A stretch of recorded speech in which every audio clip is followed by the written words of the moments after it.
안녕하세요. 집콕보콕 특별 MC를 맡은 유미영 베아트리체입니다. 지난 시간에 이어서 강인근 요셉 신부님께서 함께 해주셨는데요. 지난 2주 특강에서 신부님과 함께 종교 간 대화에 대해서 또 타종교에 대해서 다양한 얘기를 들을 수 있었는데요. 되게 흥미로운 내용이었습니다.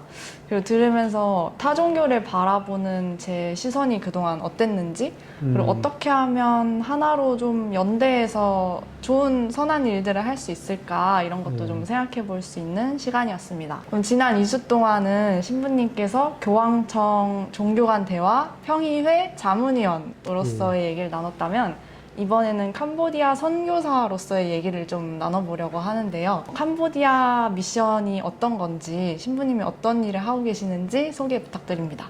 예, 저희 예수의 캄보디아 미션은 지금부터 한 40여 년 전에 그 캄보디아에 큰 전쟁이 있었어요. 그 전쟁 난민들이 그 태국 국경지대에 그 캠프를 형성하고 있을 때, 그때부터 제수의 레퓨지 서비스, 그러니까 예수의 국제 난민기구라는 이름으로 시작을 했는데, 캄보디아 본토에 그 난민들과 함께 들어간 것은 1990년입니다. 그러니까 지금부터 한 30년 전이죠.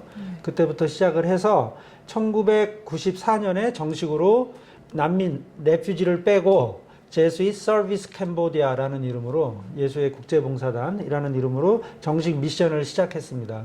그래서 그 이후로 계속 전쟁 장애인들, 그 다음에 농촌에 또 가난한 사람들, 그분들을 위한 섬김을 계속 해왔고요. 그러다 보니 캄보디아의 근본적인 문제가 장기적으로 볼 때 교육의 문제, 의료의 문제, 이런 문제가 가장 심각하다는 것을 저희가 식별을 해서 지금은 이제 방향을 교육 쪽으로 많이 선회를 했고, 지금 저희가 큰 학교를 하나 지었어요. 초등학교부터 고등학교 12학년까지. 네. 고등학교 우리나라로 치면 3학년이죠. 거기서는 1학년부터 12학년이 함께 지내요. 한 학교에서. 예. 그런 예수의 하비에르 학교라는 학교를 설립을 했고, 지금도 설립 중입니다. 아직 건물을 다 못 지었어요. 그렇게 진행 중이고, 저는 개인적으로 대학에서 가르칩니다. 예, 대학교에서 우리나라로 치면 서울대학 같은 그런 왕립 프놈펜 대학, 거기에서 철학과 종교를 가르치고 있고, 불교 승가대학에서도 과목을 가르치고 있고, 또 아주 작은 규모이지만 그 교구 신학교가 있어요. 네. 그 신학교 학사님들이 5명밖에 안 되는데, 아무튼 그 학사님들을 위한 또 강의들도 하고 있습니다. 예. 교육 쪽 특별히 이제 예. 대학교에서 교수로 활동을 하고 계시나요? 물론 기본적으로는 불교와의 대화, 종교 간의 대화, 그 책임을 맡고 있지만, 그 일들은 주로 아시아 지역에서 하는 것이고, 또 저희 캄보디아 스님들하고도 긴밀하게 협력해서 하고 있죠. 예, 그렇지만 일상적인 일들은 주로 교육 쪽에, 특히 하이어 에듀케이션, 그러니까 그 지성사도직이라고 부르죠. 우리 예수에서는 교육하고 연구하고 출판하고 이런 일들을 하고 있습니다. 네, 예. 감사합니다. 그 캄보디아 미션, 그러니까 선교사로서 활동하신 지 24년째라고 제가 예. 들었습니다. 근데 처음에 캄보디아 미션을 떠날 때 24년 전으로 한번 돌아가서 상상을 해보셨을 때 그 식별하는 과정이 좀 쉽지는 않으셨을 것 같아요. 예. 그래서 어떤 식별 끝에 캄보디아 선교를 가겠다라고 결심을 하게 되셨는지 좀 궁금합니다. 장엄하게 식별이라고 표현하셨는데, 좀 미안한 얘기는 전혀 식별 없이 갔습니다. 혹시 그냥 부르셔서 왜냐하면 이제 전혀 예상하지 못한 상황에서 예상치 못한 부르심을 받았기 때문에 식별이라기보다는 순명? 예, 순명이라는 말이 더 맞을 것 같아요. 왜냐하면 그 당시에 저는 이미 1996년도에 교목실에서 실습을 하고 있었어요. 그래서 1년만 더 하면 이제 신학 공부하러 어디론가 떠나겠구나, 이제 이렇게 생각하고 있던 시점이었기 때문에 갑자기 제가 캄보디아로 또 다른 실습을 떠나게 될 줄은 상상도 하지 못했습니다. 그 당시에 1996년 10월 17일 날 캄보디아에서 필리핀 수사님 한 분이 돌아가셔요. 순교를 한 거죠.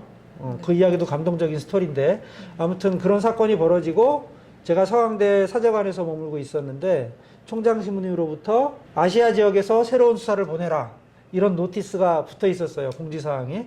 저는 그 공지를 보면서 남 얘기 읽듯이 읽으면서 아, 참 젊은 수사가 안 됐다. 기도해줘야 되겠다. 누군가 가겠지 뭐. 그게 우리나라 갈 거라면 상상도 못했고. 그래서 그랬는데 어느 날 저희 양성 담당 신부님이 저를 부르시는 거예요. 부르더니 저보고 너 아직도 가난한 사람들한테 가고 싶냐 그러시는 거예요.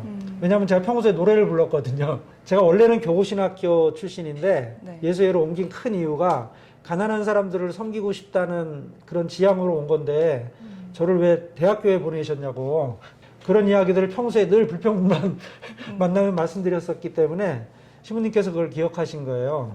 저보고 아직도 1년이 지났는데 이미 실습이 네. 가난한 사람들한테 가고 싶냐? 그래서 예 가고 싶습니다. 그랬더니 그러면 캄보디아로 가 그러셨어요. 그래서 그 소리를 딱 듣는 순간 제 머릿속에는 캄보디아? 아프리카인가?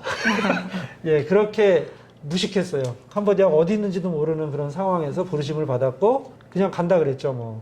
신부님이 막 어이가 없다는 듯이 쳐다보시면서 야 이럴 때는 일주일쯤 생각해 본다 그러는 거야. 소위 아까 말씀한 식별, 네. 식별이라는 걸 해보겠습니다라 그러는 거야. 그래서 예 그럼 식별해 보겠습니다. 그러고서 나와서 이제 일주일 동안 열심히 찾아보니까 뭐 킬링필드도 나오고 앙코르왓도 나오고 막 그러더라고요. 그런 역사가 나오길래 좀 재밌는 곳인 것 같더라고요. 그리고 그때까지도 아직 내전이 끝난 상태가 아니었어요. 그래서 좀 두렵기도 했지만 네, 가겠습니다라고 일주일 후에 대답을 했죠. 네, 그렇게 해서 가난한 이들과 함께하고 싶은 그런 지향이 계속 있으셨다 보니까 맞아요. 어떻게 보면 기도응답이라고 좀 받아들이신 건가요? 기도의 응답, 예, 그렇게 생각할 수도 있겠죠. 그 돌이켜 보면 참 신기한 일인데 제가 원래 청소년 시절에 중3 때 성소를 받기 시작했던 계기가 제가 읽었던 책 소설인데. 천국의 열쇠라는 책을 읽고 성소가 시작된 것이거든요. 근데 그 천국의 열쇠의 주인공이 치시엄 신부님이라고 그 영국 신부님이신데 중국에서 선교하시는 일대기를 그린 책이에요. 그 책을 읽으면서 꿈꿨던 사제상 이제 그런 것들을 잊고 지냈다가 네. 이제 캄보디아에서 실제로 그렇게 뭐 그분처럼 사는 건 아닌지 모르겠지만 아무튼 선교지에 가서 사는 사제가 된 거죠. 어떻게 보면 처음에 성소를 받을 때 이상으로 생각했던 사제상에 조금 그래도 지리적으로는 가까운 그런 삶을 갖게 돼서 참 신기하다. 하느님은 섭리를 이상하게 하시는구나. 그런 생각을 했죠.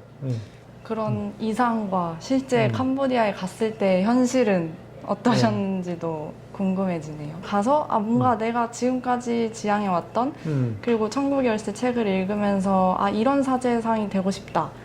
근데 이제 막상 캄보디아에 딱 도착하셨을 때 어떠셨나요? 캄보디아에 도착했을 때는 암담했죠.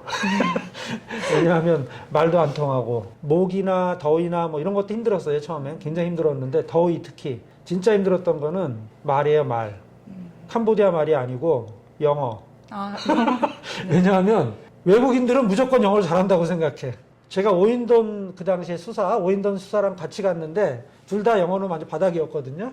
이제 아직 캄보디아 말이 안 되니까 네. 뭐든지 다 영어로 얘기하고 또 우리 팀 안에서도 영어로 대화를 할 거 아니에요. 네.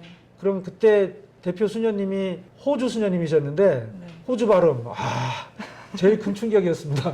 이게 영어야? 그러면서 들었는데 수녀님 뭐라고 막 말씀하시고 가시면 오인돈 수사랑 저랑 둘이 앉아서 야 지금 뭐라 그랬냐 그러면서 이제 그 직원들에게 물어보고 막 그랬던 것이 생각이 나요. 그래서 제일 처음에 당황스러웠던 것은 영어였습니다. 영어. 언어의 그래서 장벽. 밤마다 울면서 영어 공부해서 혼자서 그 당시에 뭐 CD가 있는 것도 아니고 네. 무슨 USB가 있는 것도 아니죠. 그래도 그런 언어의 장벽을 극복하기 위해서 음. 노력을 하신 게 대단하신 것 같아요. 예. 그 외에도 24년 동안 또 예. 캄보디아에 계셨으니까 아주 예. 다양한 에피소드가 있으실 것 같아요. 예. 지코포코 구독자분들한테 소개하고 싶은 에피소드 혹은 기억에 남는 에피소드가 있다면 한두 개 정도 소개 부탁드립니다. 한두 개? 너무나 엄청 많아가지고 많겠지만 그 처음에 떠오르는- 갔을 때 이야기를 물어보셨으니까 제가 이제 수사로서 이제 어느 정도 말을 3개월 정도 익히고 나서 처음 발령받은 곳이 반띠의 프리앱이라는 그 장애인 기숙사 또 장애인 기술학교 재활학교인데 그 당시 1997년이니까 1998년에 최종적으로 내전이 끝나거든요. 폴포시 죽고 이제 그랬기 때문에 아직도 내전의 기운이 남아 있고 산발적으로 게릴라전이 벌어지는 그런 상황이었기 때문에 학생들 대부분이 군인 출신들이에요. 군인들 출신들이고 서로 갈라져서 싸우다가 그래서 손발을 입고 그랬던 분들인데 우리 학교에서 살면서 이제 화해하는 법도 배우고 같이 협력해서 밥해 먹고 살아야 되니까 공동체 생활을 하는 그런 공동체. 제 인생에서 아마 그렇게 아름다웠던 추억? 예. 굉장히 힘들었지만 그 장애인 학교에서의 일들이 굉장히 기억에 남아요. 그 수사 때 또 젊었을 때 한참 아까 말씀하신 듯이 이상을 품고 살았던 그 시기였는지 모르겠지만 굉장히 추억들이 많은데 그 추억 중에 하나. 그 당시에는 거의 매일이 죽음이었어요. 죽음을 접했어요. 우리 학생들 중에서도 죽고 또 밖에 나가 보면 사람들이 막 죽는 일들이 굉장히 빈번했었고 아픈 일도 많았고 사건 사고도 많았는데 그 학생 중에 두 다리가 없는 친구가 있었어요. 근데 그 친구가 계속해서 이 수술을 해줘야 돼요. 조금씩. 그래서 그 당시에 그 친구를 병원으로 이렇게 데리고 갔죠. 이건 좀 아름다운 이야기, 죽는 이야기 아니에요. 걱정하지 마세요. 그래가지고 그 친구를 병원에 데려갔는데 놀랬어요. 학교에서는 그렇게 두각을 안 나타냈었는데 병원에 딱 입원을 하더니 온갖 의사와 간호사들을 다 자기 친구로 만들어버리는 거예요. 성격이 막 그 쾌활한 성격으로 얼마나 잘하는지 사람들한테. 그래서 괜히 기분이 좋아졌죠. 저도 데려온 사람으로서. NGO 병원이었는데 그 병원에서 이 양반이 수술을 해야 되는데 수술을 하려면 가족들의 동의를 구해야 한다. 근데 우리가 가족은 아니잖아요. 네. 그 가족이 있었고 시골에. 네. 그래서 그 가족들의 동의서와 또 뭐더라 무슨 무슨 기록서, 그러니까 증명 서류 같은 것들을 가져와야 됐었기 때문에 가서 가져오래요. 근데 제가 집을 모르니까 그 친구를 데려가야 되는 거예요. 그 당시에 저희가 이제 운영하던 차가 굉장히 낮고 오래된 차라서 늘 자주 고장나고 이제 그런 차였기 때문에 이 친구를 옆에 태우고 그 시골 마을을 찾아가는데 제가 한 100번은 물어봤을 거예요. 야, 니네 집 들어가는 게 안전하냐? 이 차로 들어갈 수 있겠냐? 그랬더니 걱정 말래. 들어갈 수 있대. 그래서 그 친구를 태우고 열심히 갔어요. 이제 아니나 다를까 얼마 안 가서 그리고 금방이라 그랬거든요. 여기서 금방은 그 1시간을 의미하는 거예요. 네. 한 20-30분 가니까 앞에 길이 막히는 거예요. 강으로 변해 있어, 길이. 야, 과연 이 얕은 차로 저기를 지나갈 수 있을까? 걱정이 되는 거죠. 그 친구가 씩 웃으면서 저보고 그러는 거예요. 뭐 그렇게 걱정하냐고. 예수님한테 기도하라고. 제가 그때 뒤통수를 한 대 딱 맞은 것 같았어요. 깜짝 놀랐죠. 왜냐하면 저희가 평소에 학교에서 종교적인 이야기는 전혀 안 하거든요. 예, 대부분이 100% 불교 신자들이니까. 종교를 개종하라거나 이런 얘기도 하지 않고 저희들이 하는 순수한 봉사가 곧 하느님 나라의 증거이고 그러면 이들도 우리의 마음을 알 거다. 그리고 그 가치가 중요한 것이지 우리가 뭐 멀쩡하게 잘 불교를 믿고 있는 사람들을 왜 전교를 하냐 이런 신념이 있었기 때문에 한마디도 안 했는데 이 친구는 어느새 우리가 예수님 때문에 사는 사람들이라는 걸 감을 잡은 거죠. 어떻게 알았는지 모르겠지만 그리고 이 중요한 순간에 예수님한테 기도하면 된다는 말을 듣고 저는 깜짝 놀랐어요. 그래 기도하자. 그러면서 이제 열심히 기도하고 조심조심 지나가기 시작했어요. 다행히 통과를 했어요. 네. 그 지역을 통과를 하고 집에까지 가서 이제 서류 다 갖고 와서 무사히 그 수술을 마쳤던 기억이 나요. 감사합니다. 또 기억에 남는 거 하나 더 있으세요? 아까 엄청 많다고 하셔가지고. 네. 제가 이제 신부돼서 돌아왔을 때 그 캄보디아로 다시 돌아올 때는 아까 말씀하신 식별의 과정이 있었죠. 예, 왜냐하면 이제 평생 살아야 되는 거잖아요. 그래서 그때는 비장한 각오로 저를 불러주신 그 당시에는 한국예수의 소속이 아니고 아시아 지역을 전체를 총괄하고 계시는 장상 신부님이 계셨어요. 그 신부님이 부르셔서 저를 이제 캄보디아로 파견한다고 저에게 이제 무슨 일을 할지를 이렇게 맡겨주셨어요. 그 구체적인 내용은 제가 말씀을 안 드리겠는데 첫 미션이 좀 황당한 미션이었기 때문에 궁금하시네요. 근데 그 미션 가장 중요한 미션 받은 미션 말고 이제 뭐 하고 싶은 일 있냐고 그래서 신부님께 솔직히 말씀드렸죠. 저는 솔직히 캄보디아로 돌아올까 말까를 두고 굉장히 심각하게 식별을 했습니다. 그러니까 왜 그러냐. 그래서 제가 생각하기에 선교사가 된다는 것은 선교사들의 이상은 마테오 리치 신부님 예수의 중국에서 중국 사람들보다 더 중국말을 잘했다는 그 마테오 리치 신부님 마두로 성 마두라고 불리거든요. 중국에서 지금까지도. 그 신부님 같은 이상을 꿈꾸고 있는데 제 수준에 과연 그렇게 언어가 늘어날 수 있을까? 역시 언어적인 예, 걱정이 된다. 네. 그리고 언어, 문화, 종교 이런 것들을 완전히 이해하는 그런 깊은 시간을 좀 갖고 싶다. 근데 제가 여태까지 우리 선배들 보니까 언어 공부를 거의 1년도 안 하고 바로바로 투입이 돼서 바쁘게 일하고 있는데 그러고 싶지 않다. 좀 공부할 기회를 달라. 이렇게 청했어요. 그 신부님이 그거 내가 바라던 바라고 그러면서 그건 자기가 보장을 해줄 테니까 걱정하지 말고 가서 자기가 맡긴 그 사명을 다 하라고. 그래서 이제 파견이 됐는데 처음에 1년 동안 그래서 영어로 배우는 캄보디아 말이죠. 물론 옛날에 했기 때문에 조금 살아있는 언어는 하지만 이제 제대로 된 언어를 배우기 위해서 1년을 보냈고 정말 언어 공부를 더 깊게 하고 싶으면 캄보디아 말로 캄보디아 말을 배워라. 캄보디아 말로 캄보디아어를. 그게 뭔 말이야? 선생님이 그러시는 거예요. 내가 당신이라면 프놈펜 대학을 들어가겠다. khmer 문학과. 그래서 캄보디아 문학과를 들어가겠습니다. 딱 그랬더니 그래? 대단한데? 그러면 한번 해보라고. 근데 거꾸로 그 신부님이 더 대찬 제안을 하셨어요. 지금까지 안 해본 건데 이학 말 배우려면 수사님들, 신부님들, 수녀님들, 자원봉사자들 사는 이 공동체가 아니고 그냥 나가서 살아. 캄보디아 사람들하고 살아. 이러시는 거예요. 그때 머릿속에 딱 스치고 지나간 생각이 정의로 신부님? 그 생각이 딱 나. 정의로 신부님이 그러셨거든요. 좀 겁나기도 했지만 좋습니다. 해보겠습니다. 그랬어요. 그래가지고 일단 용감하게 그 프놈펜 대학 khmer 문학과에 등록을 하고 돈만 있으면 다 돼요. 그게 네. 놀라운 일이었어. 아무튼 시험도 뭐고 아무것도 없어. 외국인들은 와서 돈 주니까 웰컴하더라고요. 웰컴. 그리고서 등록을 하고 더 놀라웠던 것은 그 당시에 이미 저보다 선배가 있었다는 사실이에요. 선교사도 아니고 아무것도 아닌데 젊은 청년 중에 네.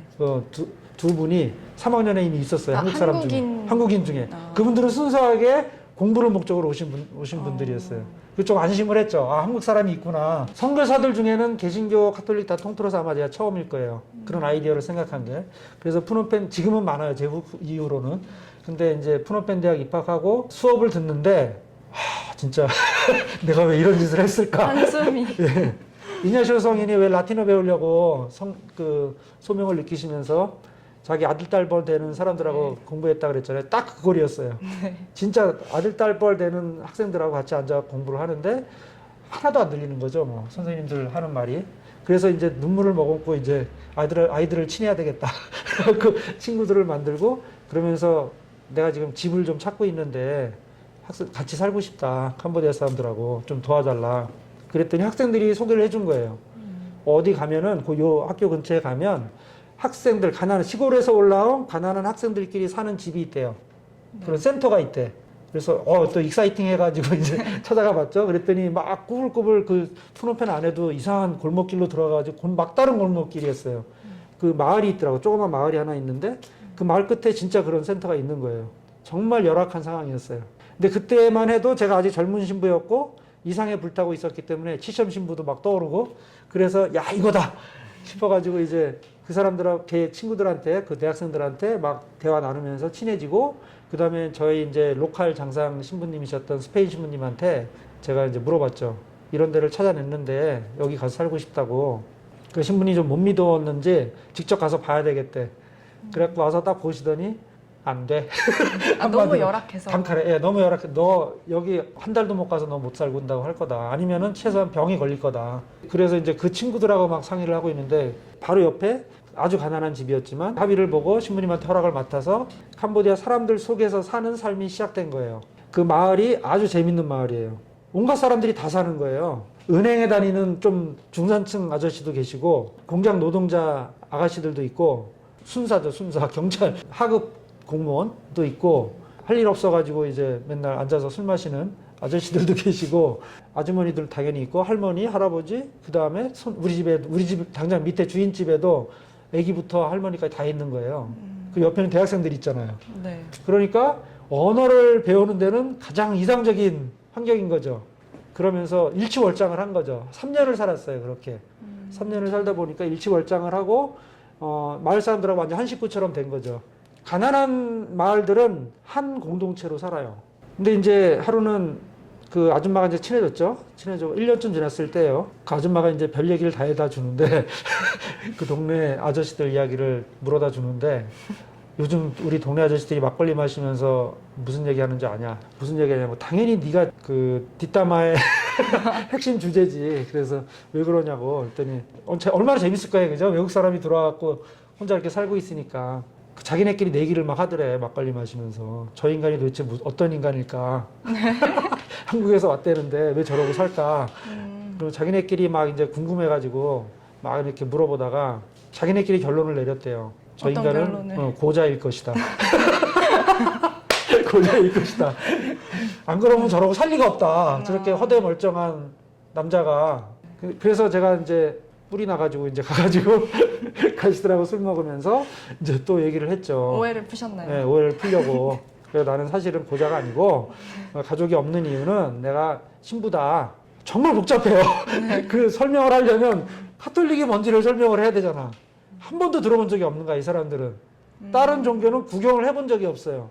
야, 정말 힘들게 거의 한 2-3시간 넘게 그렇게 이제 설명을 했어요. 결론은 아무튼 가난한 나라에 와서 이렇게 열심히 선교를 하고 있고 너희들을 너무나 사랑하기 때문에 더 말을 열심히 배우기 위해서 이렇게 마을까지 들어와서 언어를 공부하고 있는 거다. 내가 능력이 없어서 여자가 없는 게 아니고 여러분 그래서 스님으로 얘기하니까 이해를 해. 스님.